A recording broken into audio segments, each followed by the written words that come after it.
Mood पर्वत से लेकर पड़वन सागर तक की जगह का एक राजा था। प्यार से देखभाल करने वाली पत्नी और 2 प्यारे प्यारे मासूम बच्चे, साथ ही साथ उनकी खुशी को अपनी खुशी समझने वाली प्रजा। उनके पास खुशहाल जिंदगी जीने के लिए सब कुछ था, बस कमी थी तो शांति की।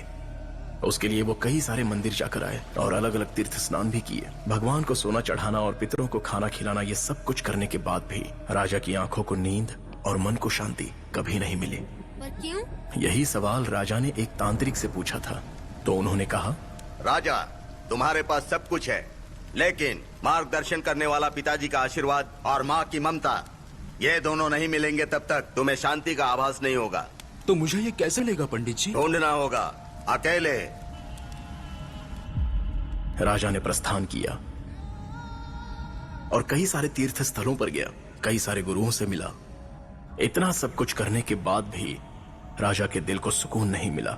इस धरती पर मुझे सुख और शांति देने वाला स्थान या शक्ति नहीं है, ये सोचकर राजा सब कुछ छोड़कर जंगल की ओर प्रस्थान कर गया।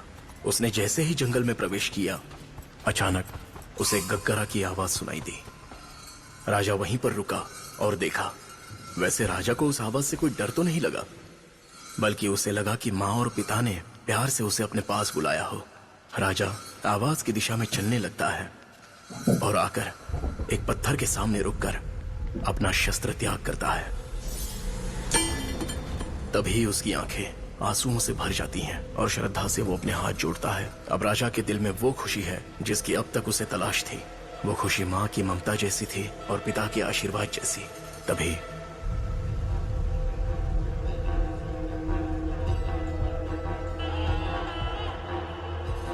तुम्हारा राजा होने के नाते मेरी विनती है, इस दैव को मुझे सौंप दो। तुम्हें जो चाहिए वो मांगो, मैं दूंगा। महाराज, आपको जो चाहिए मांगिए, लेकिन हमारे दैव पंजोरली को मत मांगिए।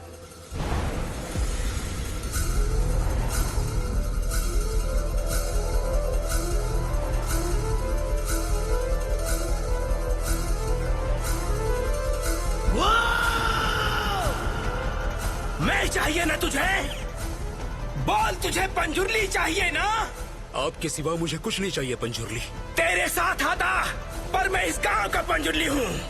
अगर मैं तुझे सुख शांति दूँ, तो तू इन्हें बदले में क्या देगा? आपको जो चाहिए मैं वो दूंगा।